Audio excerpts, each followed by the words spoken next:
Jusqu'à minuit l'after sur RMC avec ce soir François Manardo et Jonathan Macardy. Il est 22h29. On va retourner juste avant vos avis tranchés, messieurs, sur nos terrains du soir. Fiorentina, Inter Milan. La 20e journée de Serie A, c'est le début des matchs retour, Benjamin Ramagé. Il reste 10 minutes à jouer dans cette rencontre. Toujours 1-0 pour l'Inter. L'Inter qui a ouvert la marque à la 55e grâce au 100e but déjà en Serie A, à seulement 24 ans de Mauro Icardi. Et puis du côté d'Anfield, il y a toujours un but partout à 14 minutes de la fin du match. Ça, c'est de la FA Cup, le 3e tour. Les buteurs James Milner sur penalty à la 35e pour Liverpool. Égalisation de Sigurdsson à la 62e pour Everton. Vous avez donné les infos transfert tout à l'heure, messieurs. Sachez qu'Everton a officialisé la venue de Cenk Tosun, celui qui avait massacré à lui tout seul la défense de Monaco cette saison en Ligue des Champions. C'est une bonne pioche. Merci Benjamin. 6 bémol, tiens, qui nous dit sur le hashtag RMC Live, il nous demande si Jérémy Ménez c'est vraiment un sujet dans une émission de foot. Vous savez, on a parlé de Jérémy Ménez au Mexique, c'est pas très sympa pour lui. Oui, c'est un sujet, un ancien international. On a fait long. Je rigole. Pas comment c'est génération 86, sujet, on en parle. 87 même. Ouais. La fameuse 87, Benzema, Ben Arfa, Benzema, Nasri. Ouais. Allez, tout de suite, c'est l'avis tranché de Jonathan Macardy. Jonathan, très bon dans le... Meilleur en MMA qu'en foot. Oui, souvent je comprends rien quand il parle de football. Là j'ai tout compris. Bon, Jonathan, je lui montrerai un jour pourquoi ça. Juste avant de te donner la parole, tu vas nous parler de Kostas Mitroglou. Tu vas nous dire tout le bien que tu penses de ce joueur, ou en tout cas tout le mal que tu ne penses pas de ce joueur. Voilà, plutôt. Juste, il y a Rudy Garcia, l'entraîneur de l'Olympique de Marseille, qui s'est exprimé aujourd'hui en conférence de presse. On lui a posé des questions forcément sur Kostas Mitroglou, l'attaquant tant controversé de l'Olympique de Marseille. Voilà ce qu'il a répondu. Je pense qu'il est victime du contexte, Kostas. Et je pense que c'est pas parce que c'est lui. Tout attaquant qui sera arrivé dans les derniers jours du mercato et dont on déterminerait, comme ça a été fait, comme un panic buy ou quelque chose comme ça, et qu'on n'aurait pas acheté suffisamment cher, serait quelqu'un qui serait dans la ligne de mire des observateurs, on va dire, et qui malheureusement n'aurait pas tout le temps et la confiance qu'il faut à un attaquant pour bien s'exprimer. Donc moi j'ai confiance en Kostas comme je l'ai en Valère. Clinton peut jouer là aussi. C'est des joueurs complètement différents les uns des autres, et donc du coup ça nous donne une richesse intéressante, et tant qu'on marquera des buts, ça se passera bien. Panic buy de Rudy Garcia, achat en panique, parce qu'on rappelle que Mitroglou a été acheté dans les toutes dernières heures du mercato, payé 15 millions quand même par l'Olympique de Marseille. Je te donne la parole, Jonathan.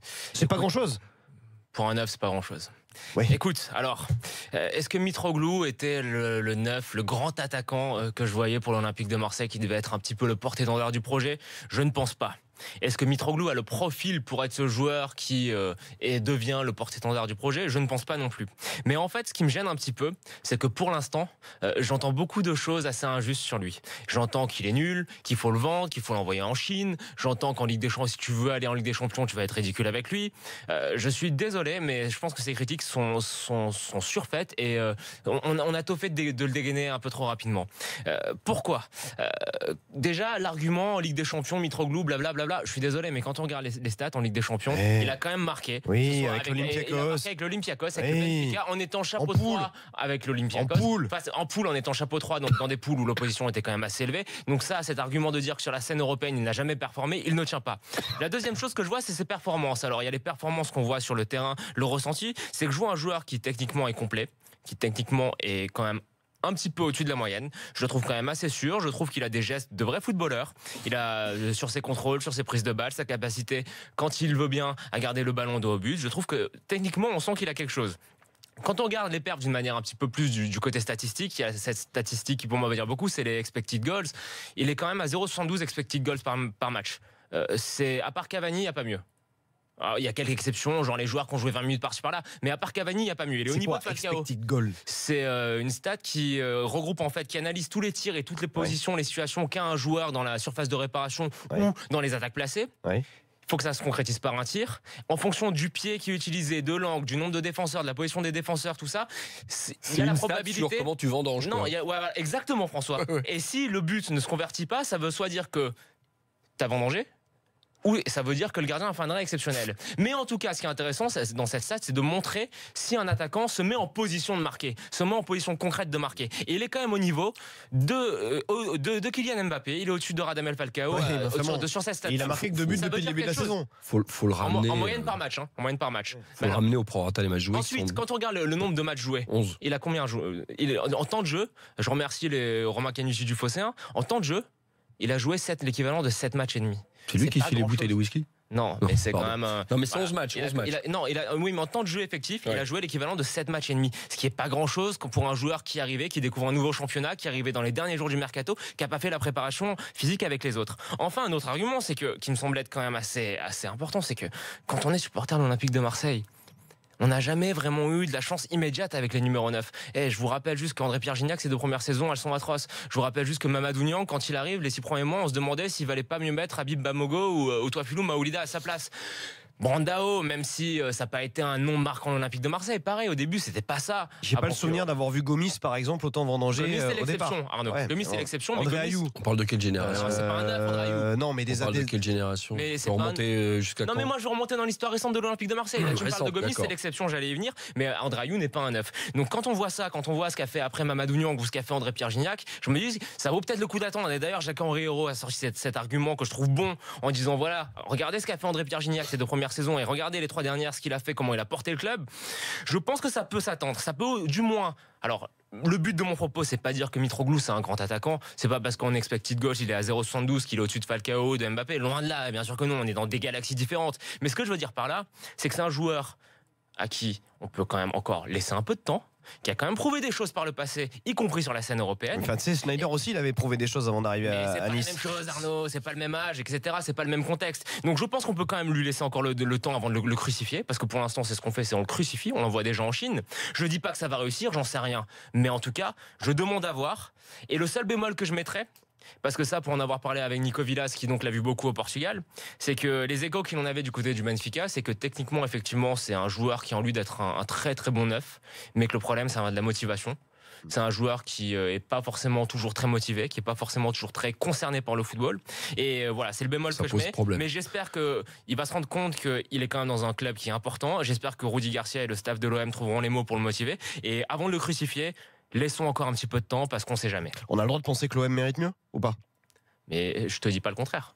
On a le droit de penser qu'avoir vendu Gomis a été l'erreur, la plus grosse erreur de l'Olympique de Marseille des 12 derniers mois. En préambule, ce que j'ai dit, c'est que je pensais pas que c'était le 9. Je voyais pas. Enfin voilà, quand t'es le Champions Project, tu t'attends quand même à quelque chose d'un peu mieux. Tu t'attends à dépenser un peu plus que 15 millions d'euros pour. Ah oui, surtout quand tu recrutes Payet pour je sais plus combien, pour 30 millions, alors qu'il est irrevendable. 30 plus le salaire. Tu t'attends quand t'es le Champions Project à avoir ton 9 avant la préparation d'été. Voilà, tu t'attends beaucoup de choses. Mais alors, il y a quand même, je trouve qu'il y a quand même un juste milieu entre s'attendre à mieux, vouloir mieux pour l'OM et le crucifier tout de suite. Attendons encore un petit peu. C'est pas un premier choix, c'est un 8e choix.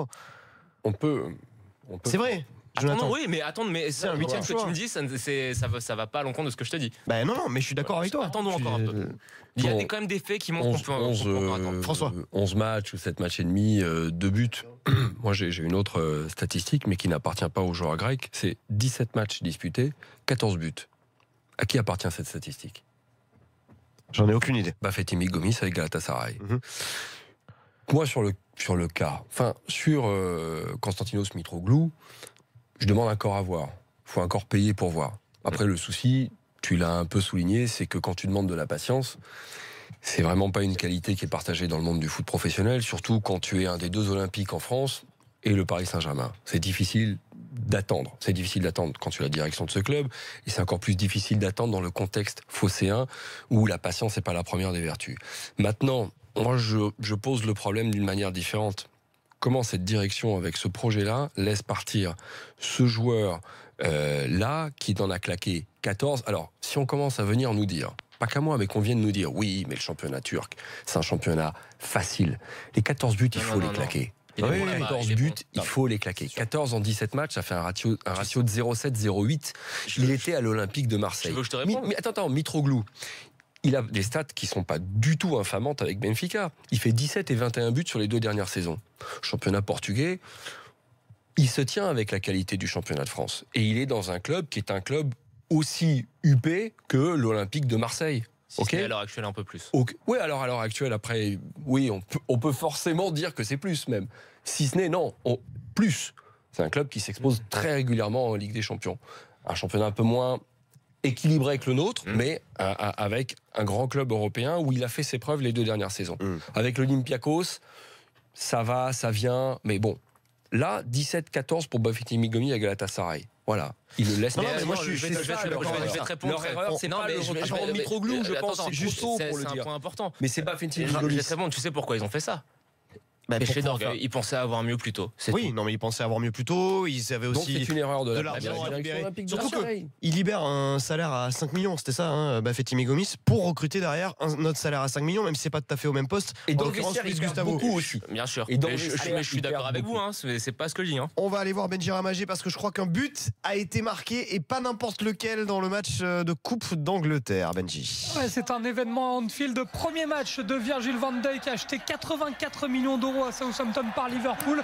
Toutes les caméras n'arrêtaient pas de le suivre depuis le début de la rencontre et là c'est lui qui vient dans le derby de la Mersey claquer la tête de la victoire. 2-1, 85e minute, le corner de Chamberlain, la tête de Van Dijk qui a été félicité par tous ses coéquipiers et à l'instant également l'égalisation de la Fiorentina à la 90e et ça va faire rire Jonathan puisque c'est le fils de Diego Simeone, ça ne nous rajeunit pas, qui marque sur une passe du fils d'Enrico Chiesa. Voilà les fils d'eux qui sont à l'honneur entre Fiorentina et Inter. Merci Benji, on accueille Logan, supporter de l'Olympique de Marseille qui nous attend au 32-16 depuis un petit moment. Salut Logan. Bonsoir. Salut Logan. Vas-y, ta réaction sur notre débat autour du cas de Konstantinos Mitroglou. J'ai entendu un petit peu de tout. J'ai entendu du bon, j'ai entendu du moins bon. Première chose, sur le niveau de Mitroglou en lui-même. Je suis allé voir quelques matchs au Vélodrome. Quand vous parlez, je ne sais plus de quelle statistique parlait les expected goals. Voilà. Sincèrement, quand tu le vois faire un match, le nombre d'appels qu'il fait, le nombre, par exemple, quand il y a un centre, il est jamais au premier poteau. Il est jamais placé. Alors tu le compares à Cavani, Falcao, Mbappé. Non. J'ai pas comparé à Cavani, Falcao, Mbappé. Non. Ouais. C'est bien différent. Hein. Alors c'est bien différent, mais je peux te jurer que quand tu vas regarder un match au Vélodrome, les appels qu'il fait, tu te demandes si ce joueur il a le niveau pour jouer en CFA2. Très sincèrement. Après, je suis un petit peu d'accord avec vous. Niang, quand il est arrivé à l'OM, c'est pareil. Niveau CFA2, on ne savait pas si... On disait qu'il fallait faire jouer Habib Bamogo à sa place. Voilà. Après, tout à l'heure, vous parliez de Gomis, d'un attaquant qu'on a laissé partir. Il y a un autre attaquant dont vous n'avez pas parlé, qui est Aboubacar, qui devait venir à l'OM, qui doit être à 13 buts, je crois, en championnat portugais depuis le début de la saison. Qui valait à peu près le même prix que Mitroglou. Il n'a pas voulu venir. C'est lui qui n'a pas voulu, Logan. C'est lui qui n'a pas voulu venir. Il a fait perdre un temps fou à la direction olympienne. Voilà, mais je pense qu'il était quand même dans les petits papiers de l'OM. Si l'OM avait fait le si le joueur ne veut pas venir après, l'OM a fait le forcing. C'est pour ça qu'ils en sont réduits à acheter Mitroglou en panique à la dernière journée du mercato. Mais il n'a pas voulu. C'est lui qui n'a pas voulu. Il les a fait espérer. Après, sincèrement, je pense que l'OM avait quand même les arguments pour le faire venir. Ils l'ont pas fait venir, ils se sont pris au dernier moment comme d'habitude. Non, ils ont commencé à le travailler assez tôt, Aboubacar. Hein. Détrompe-toi. Ouais, ils l'ont travaillé assez tôt, mais Mitroglou, pareil, il l'avait travaillé assez tôt, sauf que c'est le seul qui a voulu venir au dernier moment. C'est plus compliqué. Et sincèrement, quand tu le vois jouer au foot, c'est triste. C'est vraiment triste. Ah bah pour l'instant, oui, c'est sûr, oui. Et je sais plus qui d'entre vous disait qu'il faut lui laisser du temps. Moi, c'est Jonathan. Il me fait vraiment peur sur le niveau qu'il a. Enfin, physiquement, quand vous le regardez, il est gros. Ah bah il est pas en forme, oui. Il est gros, il est pâteau, il est lent, il a tous les défauts en fait quoi. Tout ce qu'on n'a pas envie de voir à la pointe de l'Olympique de Marseille. Des fois quand tu le regardes jouer, tu sens que techniquement il est juste.